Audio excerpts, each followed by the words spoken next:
por estar conectados el día de hoy. Bienvenidos a este último webinar en relación al trastorno del espectro autista. El día de hoy tenemos un tema por demás interesante. Es un tema que genera mucha controversia y parte de los objetivos en Caelum ha sido desmitificar y llevar información seria a las personas que nos siguen. El día de hoy vamos a hablar de cannabis en relación a trastorno del espectro autista y para ello nos acompañan David Chicalote Castillo, quien es biólogo molecular y quien es el encargado del área científica en Caelum Neurocenter. Además, el doctor Carlos Chicalote Castillo, que bueno, ustedes lo conocen bien, él es psiquiatra y psiquiatra infantil, experto en trastorno del espectro autista. Sin más pormenores, adelante. Gracias, David. Gracias, Carlos. Gracias, doctora. Gracias, doctora. Muchas gracias.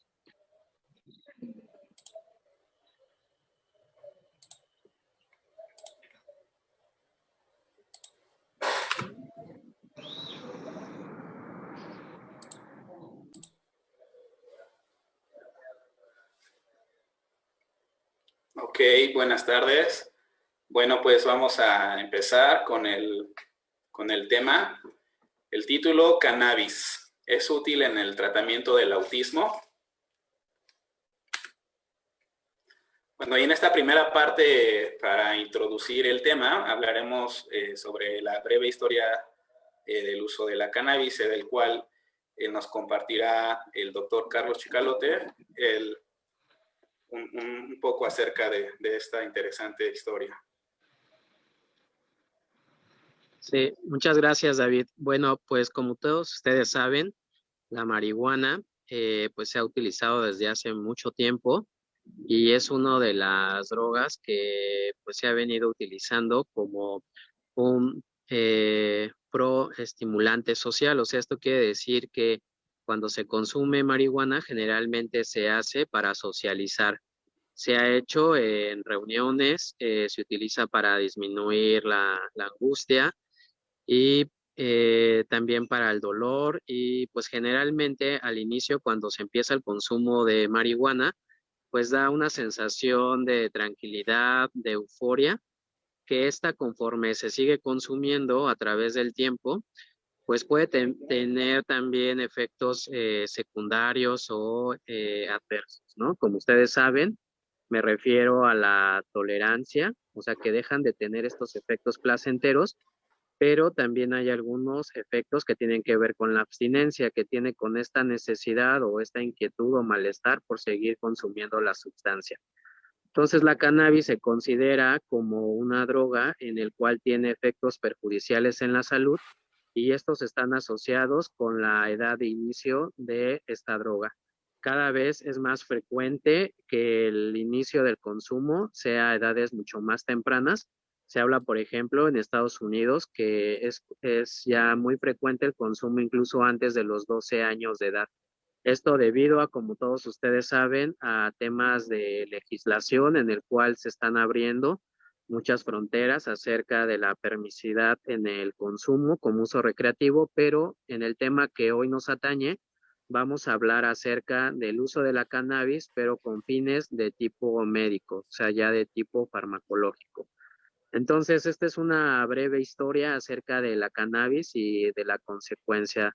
David nos va a compartir acerca de cuál es como toda esta cuestión química y molecular que tenemos que saber antes de iniciar acerca con los estudios de autismo y para su tratamiento con el cannabis. David, por favor, ¿nos puedes comentar? Gracias, doctor. Bien, en efecto, pues el uso de la cannabis tradicionalmente lleva mucho tiempo y se conoce que su uso como medicina tradicional pues también es utilizada. Como lo mencionó el doctor Carlos, vamos a dejar de lado la parte recreacional, su uso recreacional, y nos concentraremos en la parte médica y cuál es la porción que se utiliza para evaluar su efecto sobre el tratamiento del autismo. Entonces quiero comenzar explicando que la planta tiene diferentes grupos de compuestos químicos. La planta tiene alrededor entre 400 y 500 compuestos, moléculas, entre los cuales destacan dos grupos que han sido principalmente estudiados.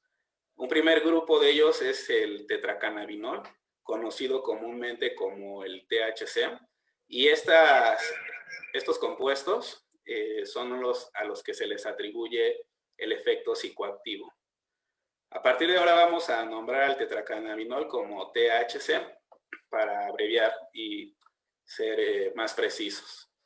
Bueno, el otro grupo que se encuentra en la planta pertenecen a aquellas moléculas que no tienen actividad psicoactiva, es decir, que no van a producir alteración del comportamiento o sobre la percepción. A este gran grupo se le conoce como cannabidiol o cannabidioles y son conocidas por sus siglas como CBD.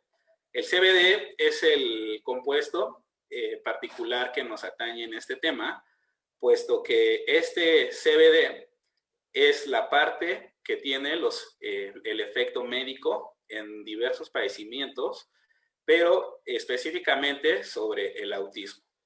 Ahora bien, en el cuerpo humano existen diferentes regiones en las que tiene efecto estos dos grupos de compuestos, el cannabidiol o el tetracannabidiol, el THC, pero principalmente por el motivo por el cual es usado, es por la actividad que tiene en el cerebro. Ahora bien, estos compuestos, principalmente el THC, tiene un efecto que puede estimular el apetito, reduce el insomnio, disminuye las convulsiones, también se utiliza como analgésico. En contraparte, la parte médica, el CBD, tiene un efecto neuroprotector, analgésico, induce al sueño, también tiene actividad antimicrobiana y también se ha utilizado para inhibir el crecimiento o la proliferación de las células del cáncer. Como vemos en la imagen gris, este grupo, cada uno de estos dos grupos, tanto el THC, que es el psicoactivo, como el CBD, que es la parte médica, tienen compuestos que contienen variantes. De estos 400 o 500 compuestos que contienen la planta, se han estudiado alrededor de entre 50 a 80 compuestos que tienen un efecto médico, que son los que ven aquí, es decir, hay variantes de CBD y de THC que se han estudiado poco a poco. Este efecto en el tratamiento médico y específicamente el autismo es en el que vamos a hablar a continuación. Aquí el doctor Carlos pues nos va a hablar sobre el efecto que tiene la cannabis sobre el desarrollo del cerebro. Gracias, David. Así es, como comentas, un trastorno del neurodesarrollo es aquel grupo de trastornos que se presentan en los primeros años de la vida y estos se presentan hasta la vida adulta.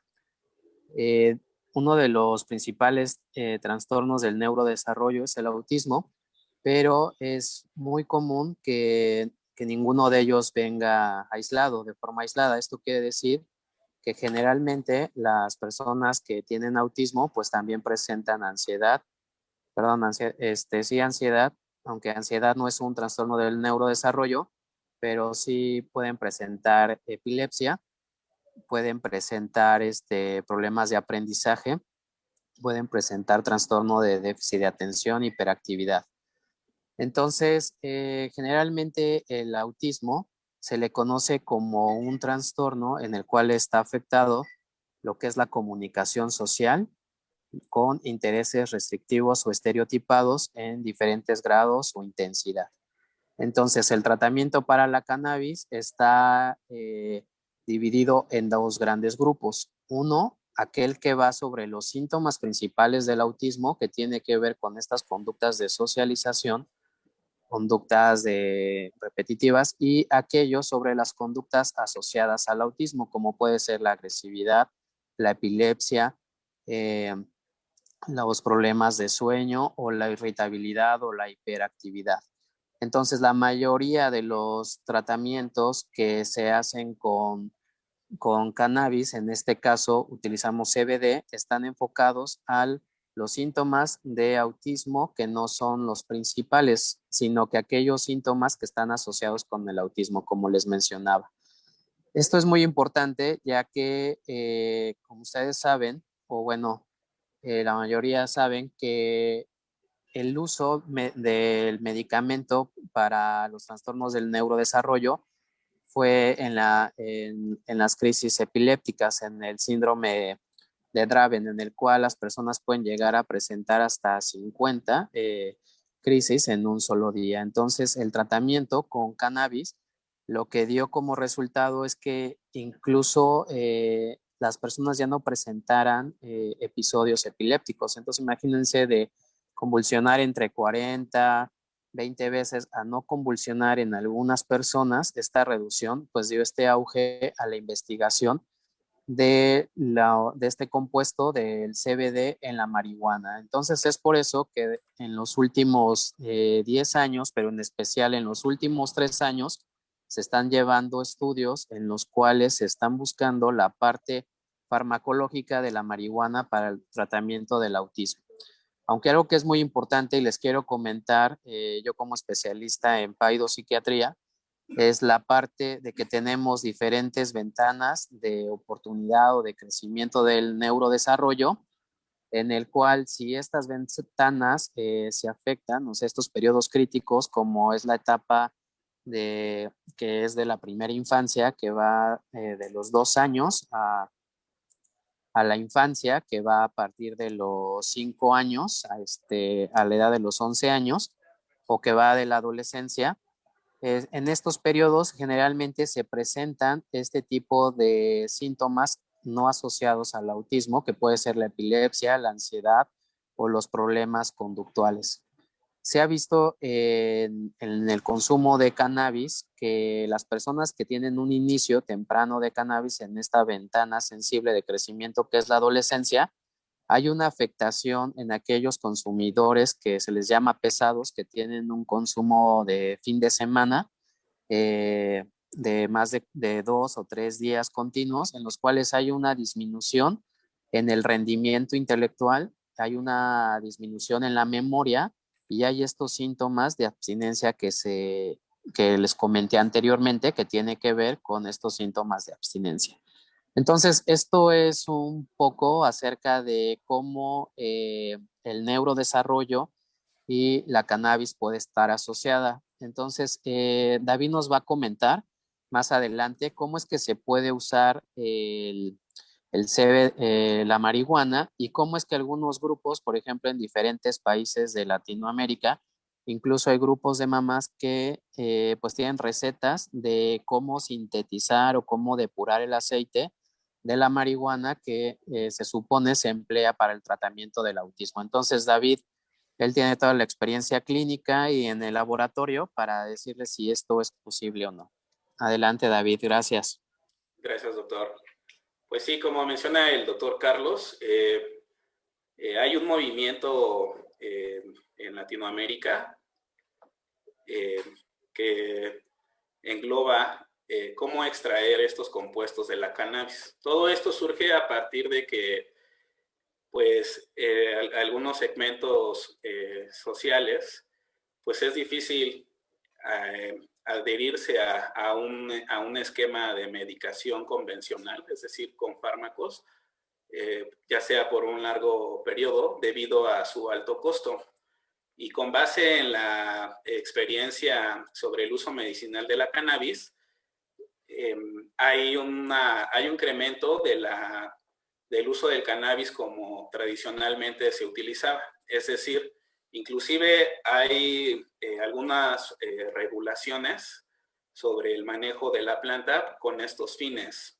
Se crean grupos de mamás, como dijo el doctor, grupos de mamás que están supervisadas por el sector médico y por algunos especialistas para obtener estos aceites. Cabe mencionar que los aceites al nivel que se utilizan en esta fase o este grupo de mamás no son los mismos utilizados de manera estricta o con esta rigurosidad científica. Debido a los altos costos, se ha desarrollado este gran grupo como emergente para utilizar el uso de la cannabis. ¿En qué se basa la extracción de la cannabis entonces? Bueno, la extracción del aceite tiene diferentes fases. Una primera fase se le conoce como extracción primaria y es donde algunos especialistas o químicos o servidores de la salud mental asesoran a estos grupos de personas, a las madres, a cómo extraer estos aceites. Esta extracción primaria puede hacerse inclusive con la planta y una utilización de solventes afines. En este caso, van a obtener un extracto primario, el cual contiene los 400 o 500 compuestos que tiene toda la planta. Sin embargo, no se conoce la proporción ni la concentración entre la porción psicoactiva, que es el THC, y la porción médica, que es el CBD. Aún así, se menciona sobre la presencia o la aparición de efectos adversos al tener este extracto primario o este extracto simple que se utiliza de manera recurrente. Entonces, ¿cómo es que se logra utilizar la cannabis específicamente para el tratamiento del autismo? Bueno, pues ya en laboratorios con mayor infraestructura sobre la separación de compuestos, se utiliza esta primera extracción primaria, en donde se separa cada uno de los compuestos dependiendo por su afinidad química, utilizando determinados solventes y afinidad de cada una de las moléculas, y se obtiene un gradiente de todas las moléculas que tiene la planta. Bueno, cada una de estas moléculas es analizada por métodos analíticos, entre ellos un método cromatográfico, el cual nos va a dar la forma, de la estructura y la vamos a comparar para ver si estamos obteniendo la molécula que tiene el efecto medicinal. Por eso les digo que entre estos dos grupos, el CBD, las variantes del CBD pueden ser hasta 20 o 30 variantes. Hay que probar cuál precisamente o qué molécula específica del CBD es la que tiene el mejor efecto médico y los menores efectos adversos. Así también con el THC. Por lo tanto, en este proceso de separación vamos a ir aislando y purificando cada uno de estos compuestos para evaluarlos si funcionan o no en el tratamiento de autismo. Posteriormente, el desarrollo de la industria ha permitido que esta separación pueda producirse medicamentos ya en forma de pastillas, en donde se conoce específicamente y bien la concentración de cada una de las moléculas. Puede tener una concentración únicamente de CBD, es decir, de la parte que se utiliza en el tratamiento, y disminuir todo el efecto psicoactivo. También ya se pueden adquirir bebidas, pero en todo este proceso, la purificación y la separación también es costosa. Por eso es que primero se tiene que estudiar cada compuesto, seleccionar cuál es el que tiene la mayor efectividad para el tratamiento del autismo con la menor presencia de efectos adversos. Por eso es que se crean estos grupos, porque el alto costo de estos medicamentos ahora pues puede ser equiparable a los medicamentos que se utilizan en un esquema de tratamiento farmacológico convencional. Por eso es que una extracción primaria en diferentes regiones de Latinoamérica o España ha tenido tanta promoción. Sin embargo, recordemos que dentro de la extracción primaria pueden encontrarse también los compuestos asociados a los efectos adversos, o la misma técnica en la extracción primaria no permitirá extraer de manera eficiente aquellos compuestos que sí sirven en el tratamiento del autismo. Por lo tanto, conocer cada uno de estos compuestos aislados y purificados tiene el propósito de reducir lo que habíamos comentado, estos efectos adversos, y promover o incrementar los efectos médicos. Entonces, hasta el momento se ha visto que un compuesto puro en CBD, es decir, solo las variantes del cannabidiol que han mostrado tener efecto en algunos padecimientos, son los que han sido evaluados con precisión en algunos ensayos experimentales. Por ejemplo, el CBD solito, es decir, puro, se ha utilizado en ensayos para autismo, epilepsia, estrés, y una combinación entre CBD y THC de 20:1, es decir, acuérdense que tener compuestos puros incrementa el costo de producción y por ende el costo de venta. Entonces, si encontramos combinaciones, los costos se empiezan a reducir. Entonces, ¿cuál sería una alternativa a utilizar? Pues no obtener un CBD puro, sino tener ahí alguna mezcla del THC. Eso reduciría los costos. Bueno, esta parte que vemos aquí se refiere a eso, a bajar la eficiencia en el proceso de purificación, que traerá consigo reducir los costos del proceso y la venta, pero mantener un equilibrio entre los efectos médicos y los efectos o la disminución de los efectos adversos. Entonces, las combinaciones que se han encontrado con mayor uso y sin elevar tantos los costos, se encuentra la proporción de 20:1 de CBD contra THC y 10:1. Estas dos proporciones o estas concentraciones han sido evaluadas también de manera exitosa en algunos primeros ensayos con referencia en el autismo. También a los padecimientos asociados que mencionó el doctor, como la epilepsia o la ansiedad, que acompañan al padecimiento de autismo. Aquí ahora el doctor pues nos va a comentar qué zonas activa la cannabis en el cerebro y por qué se asocia a su uso recurrente. Sí, David. Gracias por la explicación. La verdad es que queda muy claro porque no es lo mismo una cannabis ya con un tratamiento, con todo este proceso químico especializado, con equipos sofisticados, que un tratamiento que solamente pues, se cocina en casa, ¿no? Por así decirlo, o con algunos equipos caseros químicos, ¿no? Entonces el tratamiento va a depender de las proporciones entre el CBD y el THC. Incluso los estudios están en este tenor, viendo cuál es la proporción que se tienen efectos para los síntomas no principales del autismo, ¿no? Como es esta parte de la ansiedad, la inquietud, la agresividad. Pero bueno, como les comentaba anteriormente, la marihuana tiene un efecto sobre la dopamina en diferentes regiones del cerebro. Y como ustedes saben, la dopamina pues es esta sustancia química que está asociada con la felicidad, con el placer, con todas estas conductas prosociales. Entonces, parecería ser que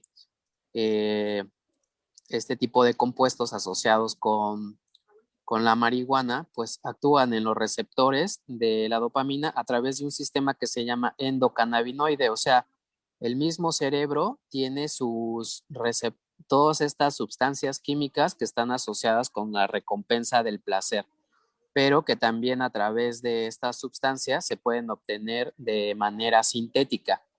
Pero en sí nuestro cerebro tiene la capacidad de producir estas sustancias o este tipo de moléculas que lo hacen la marihuana o este tipo de sustancias. El problema es que cuando hablamos del consumo crónico de THC, pues estamos hablando que también podemos tener síntomas de abstinencia, aquellos síntomas que con el consumo crónico vemos que tienen que ver con la parte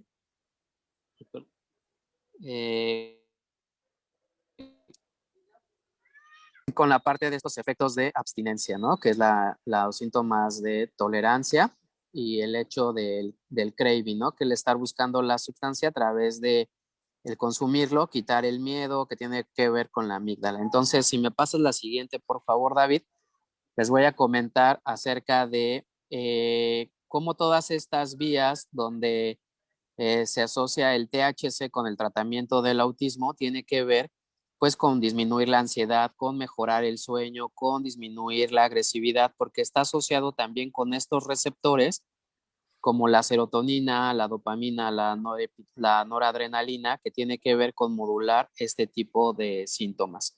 ¿Me pasas la siguiente, David, por favor? Les quiero hablar también acerca, la siguiente también, por favor, David. Les quiero hablar acerca de cómo funciona, cuál es el mecanismo o la fisiología del autismo a nivel molecular, y esto tiene que ver con el tratamiento del THC y del CBD. Bueno, hay una teoría que se llama la teoría de las concentraciones neurotípicas del glutamato, que se dice que a nivel sináptico, las concentraciones de glutamato, que es un neurotransmisor que está aquí entre el espacio presináptico y postsináptico, David se los está enseñando. En este espacio, esas bolitas es el glutamato. Entonces, el glutamato tiene que estar en ciertas concentraciones para que pueda mandar una señal eficaz para la comunicación neuronal. Cuando el glutamato incrementa, o sea, hay una hiperexcitabilidad del glutamato, este está asociado con mecanismos moleculares de inflamación, este a su vez con muerte neuronal celular y con daños a nivel de las neuronas. Entonces, una de las teorías moleculares del autismo es de una hiperexcitabilidad en la concentración de glutamato, que a la vez esta está mediada tanto por los receptores como por el glutamato por sí mismo, la producción, como también el GABA, que es la contraparte, ¿no? Que va a reducir la concentración del glutamato. Entonces, esta teoría fisiológica pues ha dado pie a que se hagan estudios de investigación acerca de cómo el THC y el CBD pueden regular también todos estos síntomas asociados a las conductas que no son propias del autismo y también con el autismo. Entonces, David, si nos puedes comentar acerca de cómo en este modelo del glutamato están asociados el THC y el CBD, por favor. Ok, claro. Utilizando una analogía que pues suena más fácil, digamos que el receptor para estos cannabinoides es una proteína, pero tiene forma como de guante. Es una proteína que recibe una sustancia, es decir, estos neurotransmisores como si fuera una pelota. Bueno, este guante puede recibir los cannabinoides que produce el cuerpo, tanto como los cannabinoides que produce la planta, como el THC o el CBD. A estos cannabinoides que son adquiridos a través de la planta se les llama fitocannabinoides, se les conoce de esa forma. Ahora bien, el receptor no distingue específicamente cuál es el neurotransmisor o la molécula que se está depositando encima de él. Es decir, que cuando se consume la cannabis y estas moléculas en específico, al tener una forma similar, van a ser acopladas a este guante, es decir, van a estar sobre el guante. Cuando se trata del cannabidol, este receptor interviene con algunos mecanismos que liberan los neurotransmisores, es decir, el glutamato. Por lo tanto, regula, es decir, estos mecanismos adyacentes detectan si hay mucho glutamato, lo dejan de producir. Y si hay poco glutamato, producen un poco. Por lo tanto, el consumir cannabis donde se encuentre la molécula del cannabidiol lo que produce es que se disminuya la concentración del glutamato, que como mencionó el doctor Carlos, en concentraciones elevadas se asocia a las manifestaciones clínicas del autismo.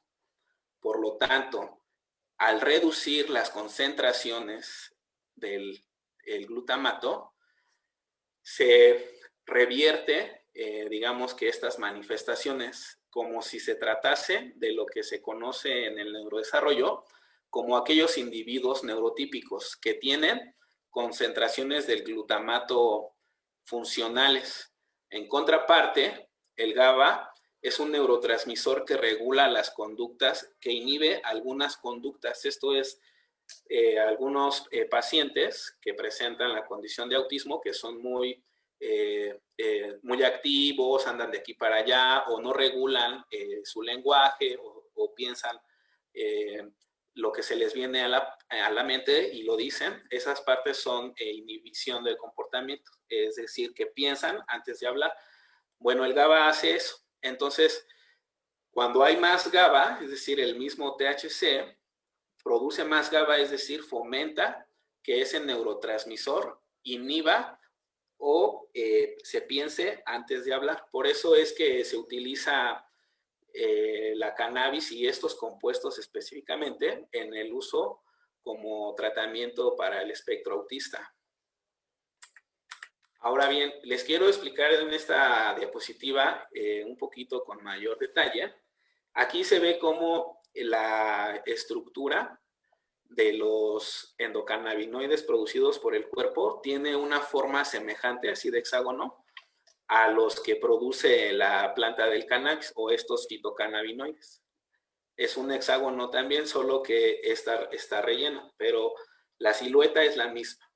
Entonces es por esta razón que estos endocannabinoides, que de manera natural tienen efectos semejantes asociados al placer, asociados a relajar, asociados a dormir, asociados a las concentraciones de los neurotransmisores que regulan el comportamiento.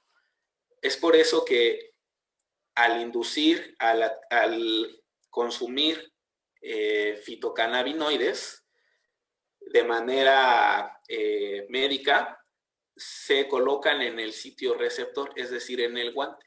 Y como lo vemos aquí en la imagen, el receptor interviene en la ruta de los neurotransmisores. Aquí lo ven en este círculo con el fondo negro y las bolitas azules. Cómo interviene en la liberación de estos neurotransmisores. Por eso es que logra funcionar el cannabis en este tipo de padecimientos. Lo que se ha visto es que estas moléculas del THC o el CBD pues tienen efectos más potentes a los cannabinoides producidos por el cuerpo per se. Y también se ha visto que pues modulan la liberación de los neurotransmisores, modificando el comportamiento físico y mental de las personas. Esta característica molecular es la que es el principio básico por el cual tiene efecto el CBD en el uso del tratamiento en el autismo. Ahora bien, con la parte de los estudios clínicos en los que se ha utilizado el aceite, el doctor Carlos Chicalote pues nos va a explicar, debido a que tiene mayor experiencia y conoce bien sobre estas condiciones. Gracias, David. Entonces, la meta está en dar un tratamiento solamente con CBD, que es la parte que no contiene la parte psicoactiva. Aunque la parte psicoactiva, que estamos hablando del THC, es aquella que puede tener estos síntomas de dependencia o abstinencia, una proporción muy baja, pues puede ayudar también a los síntomas de la ansiedad, del sueño, de la irritabilidad en el autismo, ¿no?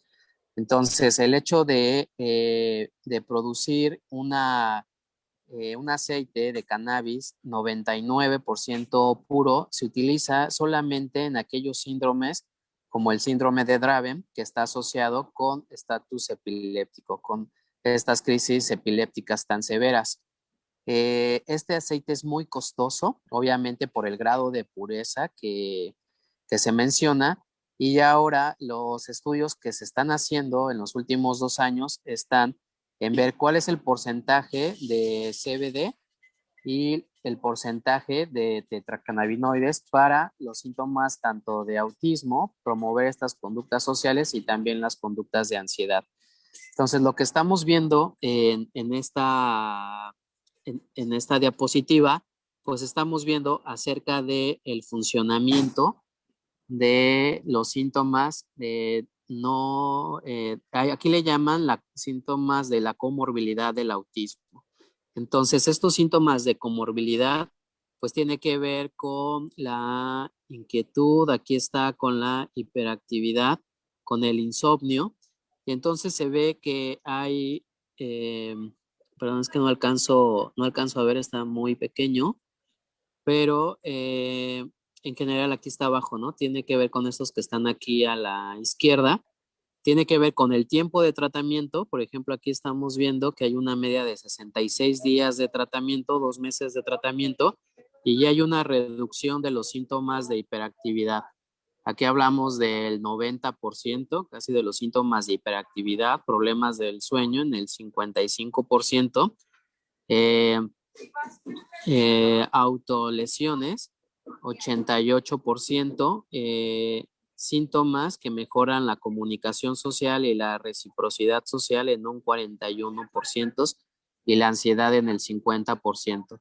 Entonces tenemos que estos síntomas que estamos viendo aquí van más enfocados en los síntomas que no son los principales del autismo, sino que son aquellos que tienen que ver con los síntomas de hiperactividad. Ay, perdón, aquí ya me dejé una más grande.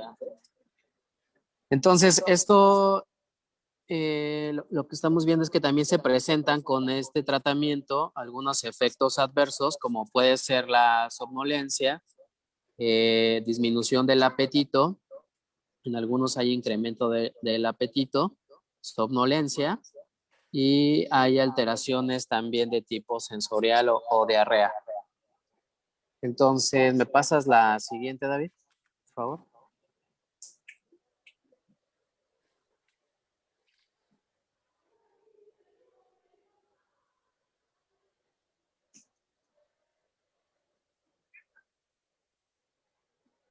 ¿Me pasas la siguiente, David, por favor?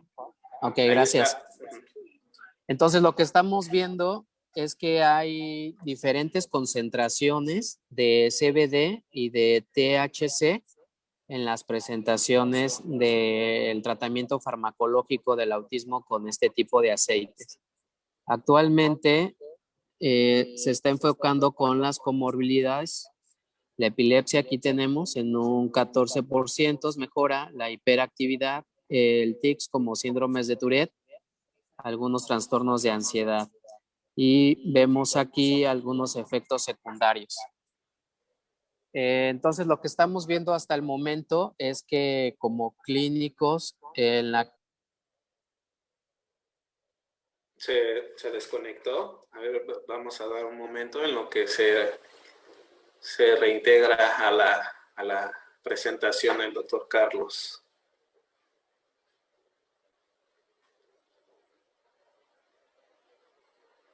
Vamos a dar unos minutitos.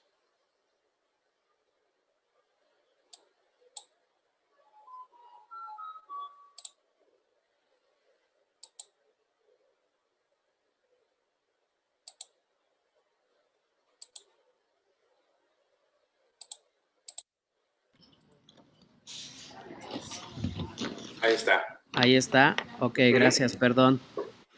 Entonces, lo que les estaba comentando es que actualmente para el tratamiento de esta comorbilidad psiquiátrica, pues hay tratamientos farmacológicos psiquiátricos muy bien estudiados desde hace más de 20 años para todos estos síntomas que están asociados con la ansiedad, con el trastorno de epilepsia, con la hiperactividad, ¿no? Entonces, el efecto actualmente que tenemos con estos aceites pues no supera, en nuestra opinión, bueno, en mi opinión, no supera los tratamientos que actualmente están disponibles desde la parte farmacológica.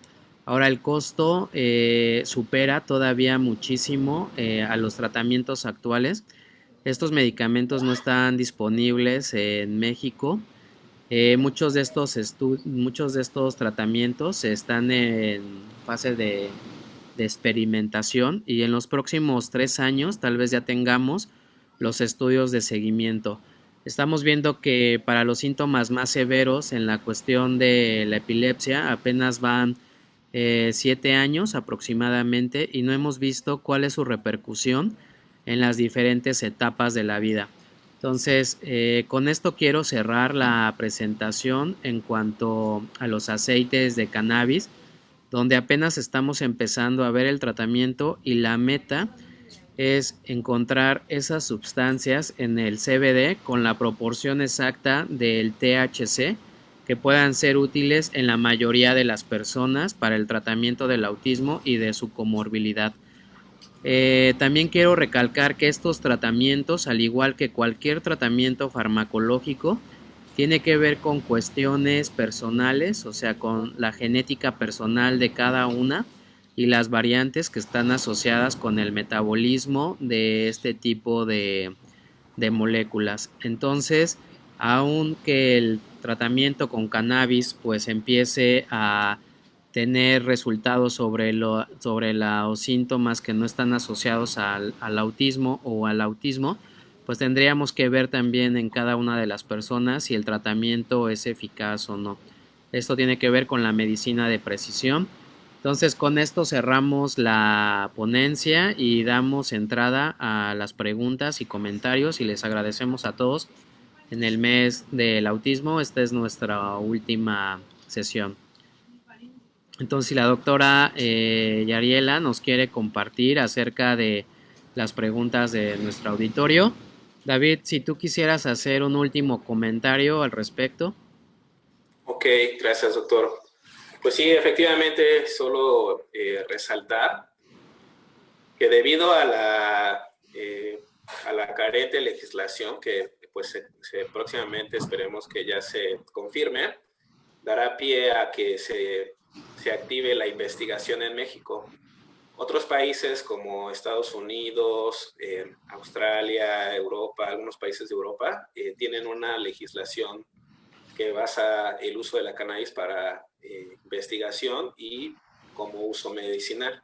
Entonces, lo que yo quiero mencionar es que no se apresuren todavía tratando de conseguir la cannabis de forma ilegal o empezando a experimentar o estas extracciones o creyendo que fumar de manera constante puede reducir o promover el consumo a través de fumar, puede reducir estos padecimientos, ¿no? Entonces yo sí sería muy cauteloso en este momento, no salir a conseguir esta planta de forma ilegal, sino esperar, ¿no? Porque todavía hay un esquema muy prometedor que se va a llegar poco a poco a través de la investigación y de las evaluaciones científicas de manera rigurosa para garantizar la salud de las personas, ¿no? Y conseguir ese efecto benéfico. Gracias, David. Bueno, ahorita la doctora Yariela, vamos a ver si ella tiene listas las preguntas. Gracias, Carlos. Sí, afortunadamente, como esperábamos, la plática ha generado muchas dudas y bueno, voy a comenzar para empezar a dar respuesta. La primera de ellas es, Jackie Espinosa nos pregunta, ¿qué tan costoso es el tratamiento que se menciona en México? Actualmente el tratamiento no está disponible en México, por lo tanto el uso pues es de importación. México todavía no tiene la legislación para utilizarlo, apenas la legislación en lo que, bueno, sé en mi poco conocimiento legal, es que pues apenas se está autorizando para el tratamiento de uso recreacional, pero sí ya hay iniciativas para el tratamiento del autismo. En México se introdujo por un papá que tenía una hija que tenía este síndrome de Draven y lo introdujo aquí en México, pero quiero recalcar esta parte que es para un síndrome, o sea, un síndrome quiere decir que es algo que es muy poco frecuente en la población y tiene una causa genética muy clara, muy demostrable y no es algo que sea común en la población de las personas que tienen el trastorno del espectro autista. Aunque el autismo está presente en el 40 a 60% de la población, todavía no se sabe qué grupos, en qué severidad, o sea, de apoyo 1, 2 o 3, puede funcionar mucho mejor. Los estudios no discriminan actualmente la severidad de los síntomas de autismo. Repito, el tratamiento no está disponible en México, es de importación y es mucho más caro y es mucho más factible iniciar un tratamiento para todas las comorbilidades asociadas al autismo con los tratamientos farmacológicos tradicionales estables que iniciar un tratamiento solamente con CBD o con THC para el autismo. Muchas gracias, Jackie, por estar presente en todos nuestros eventos. Ella estuvo presente. Muchas gracias, Jacqueline. Saludos. Gracias, David. Por Adelante. acá otra mamá nos pregunta, bueno, disculpa, asumo que es una mamá. Me interesa saber qué efectos y o resultados ha tenido el uso de CBD en TEA, en qué ayuda y si existen efectos secundarios. Creo que te adelantaste respondiendo hace un momento en tu comentario final, pero si nos puedes hacer una remembranza de lo mencionado anteriormente. Claro, pues el uso de cannabis o marihuana, como se le conoce comúnmente, pues tiene un acervo de uso histórico, tradicional, que aborda casi 6,000 años, ¿no? Entonces, hay un antecedente de medicina tradicional que es utilizado para tratar diferentes padecimientos. Sin embargo, el uso de esta planta en una extracción simple trae consigo tanto compuestos de uso o de efecto medicinal como efectos adversos.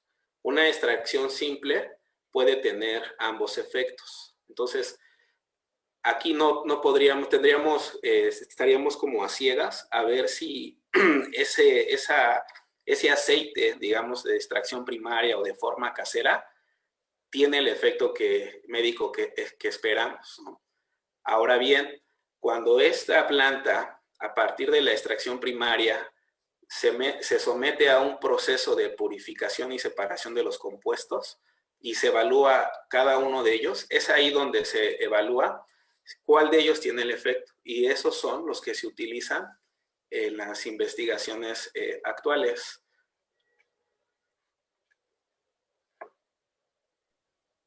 Muchas gracias, David. Carlos, aquí otra pregunta que me parece que da oportunidad a hacer varias aclaraciones. ¿Cuál es la medida adecuada para iniciar el tratamiento para un niño de 4 años?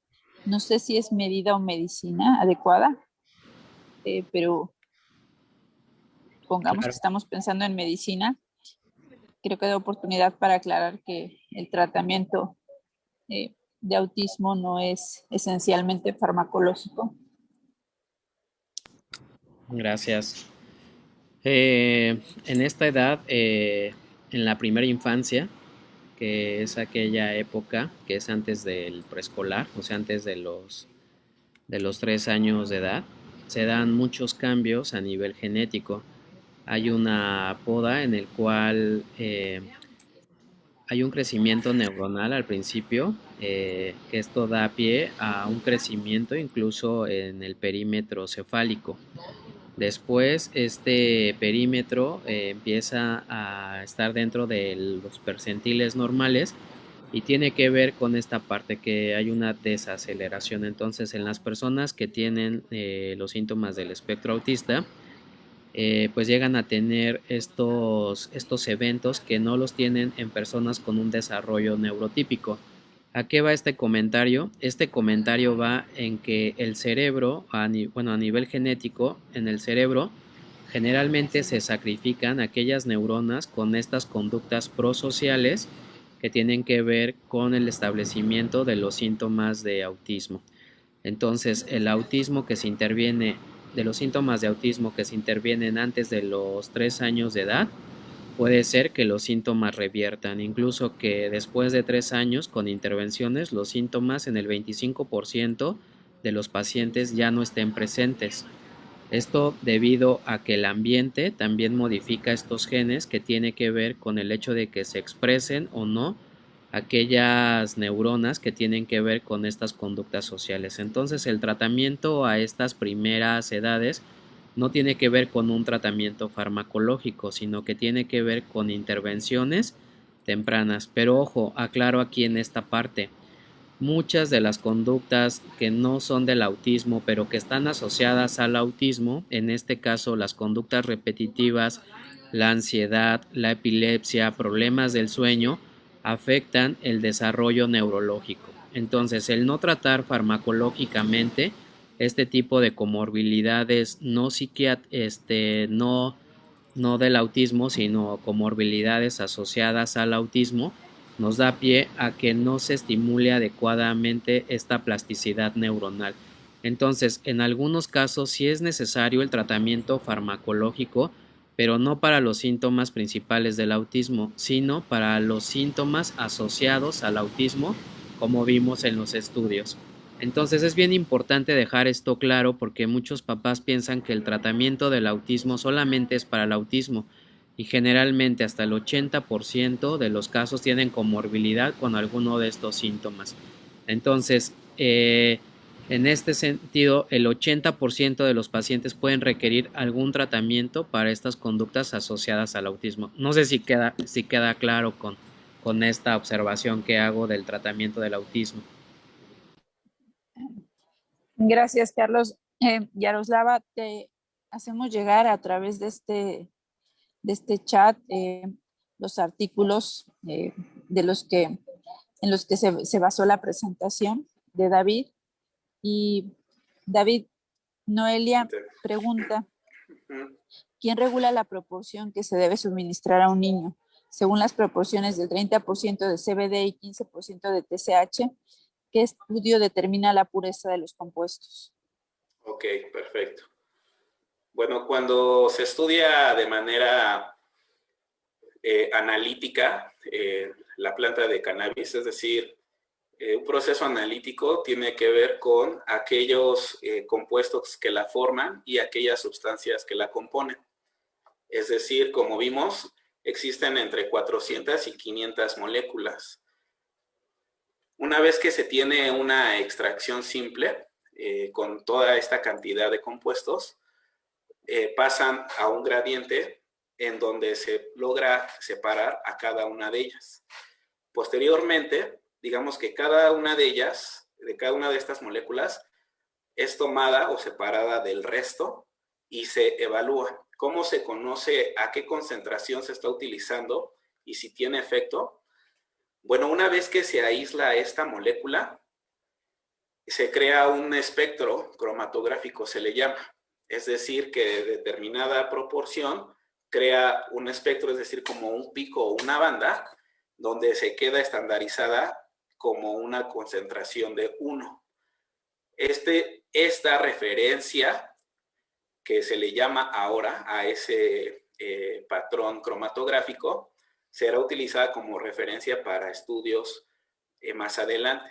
Ahora, como ya sé que un pico, digamos, de una sola molécula, la altura equivale a 1, puedo medir o sobreponer otra molécula que extraje de otra planta. Y de esa manera, si llega a la mitad, digo que esa molécula o esta concentración es la mitad de la concentración de referencia 1. Por lo tanto, tendría la concentración de 0.5. Ahora, en los estudios clínicos, principalmente con ensayos en modelos con ratas, se les induce aquellos efectos similares a los que presentan en humanos, es decir, mareo, ansiedad, diarrea, etcétera, los que acaba de mencionar el doctor Carlos. De forma que se introduce una concentración conocida y se evalúa qué tanto disminuyó la presencia de estos efectos adversos. ¿Cómo se evalúa? Pues se extrae el hígado, se extraen diferentes tejidos, se hacen cortes del cerebro de la ratita y se evalúa a través de un corte histológico si hubo daño o no.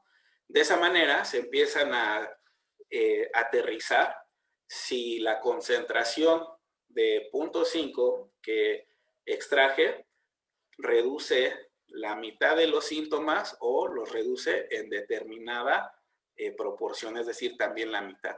De esa forma, posteriormente, se logran extrapolar las concentraciones y los efectos a los ensayos clínicos en humanos. En los ensayos clínicos ya con humanos, pues hay diferentes instituciones de bioética que regulan este tipo de ensayos basados en los resultados que se obtuvieron en modelos animales. Gracias, David.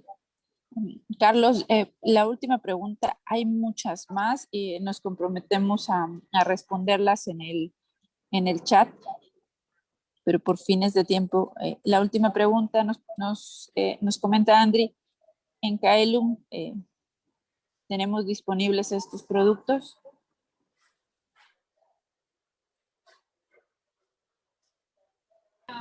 Ok, muchas gracias. Bueno, Kaelum Neurocenter es un centro de atención e investigación del neurodesarrollo y precisamente surge para dar pues una oferta en la necesidad precisamente de todo este tipo de tratamientos, ¿no? Tan científicos que no existen en México.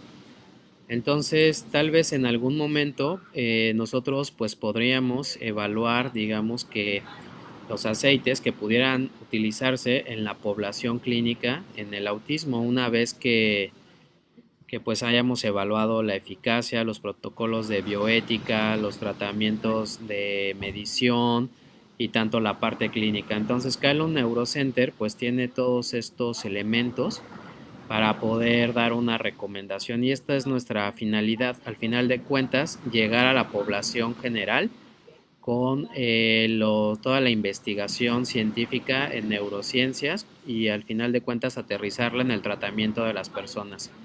Nada más quiero cerrar con esto, que en Kaelum Neurocenter pues tenemos tratamientos de vanguardia, tanto en genética, en la identificación del tratamiento ideal para cada uno de los pacientes. Todos los efectos adversos que se pudieran presentar con medicamentos se pueden hacer con pruebas farmacogenómicas. También tenemos algunos protocolos de estimulación de corriente directa transcranial. Aquellos estudios en los cuales aquellos pacientes que pues que no quieren tratamientos farmacológicos para diferentes trastornos neurológicos o psiquiátricos. Y tenemos también el tratamiento en los diferentes trastornos del neurodesarrollo, tanto en la vida de la infancia, la adolescencia y la vida adulta. Entonces, pues este es un espacio de todos y este mes, pues yo me siento ya para cerrar. Pues muy agradecido con todos ustedes, con la doctora Yariela, con David Chicalote, con todos los invitados que hemos tenido de hacer posible este mes y esperemos que el próximo año, en abril, pues les llevemos los avances más relevantes del estudio y el tratamiento del autismo. Muchas gracias a todos. Gracias, David. Gracias, Carlos. Me uno al agradecimiento a todos los ponentes que participaron durante este mes. Este mes fue dedicado para concientizar respecto al trastorno del espectro autista. Todos los días son 2 de abril. Es un trastorno, es de los principales trastornos que tratamos en Kaelum y de ahí la importancia para nosotros de sensibilizar. Gracias, Daniel. Preguntan que cuáles son los temas para el siguiente mes. Muchas gracias, Daniel. Enseguida comento al respecto. Son temas que les van a interesar mucho. Enseguida doy un adelanto.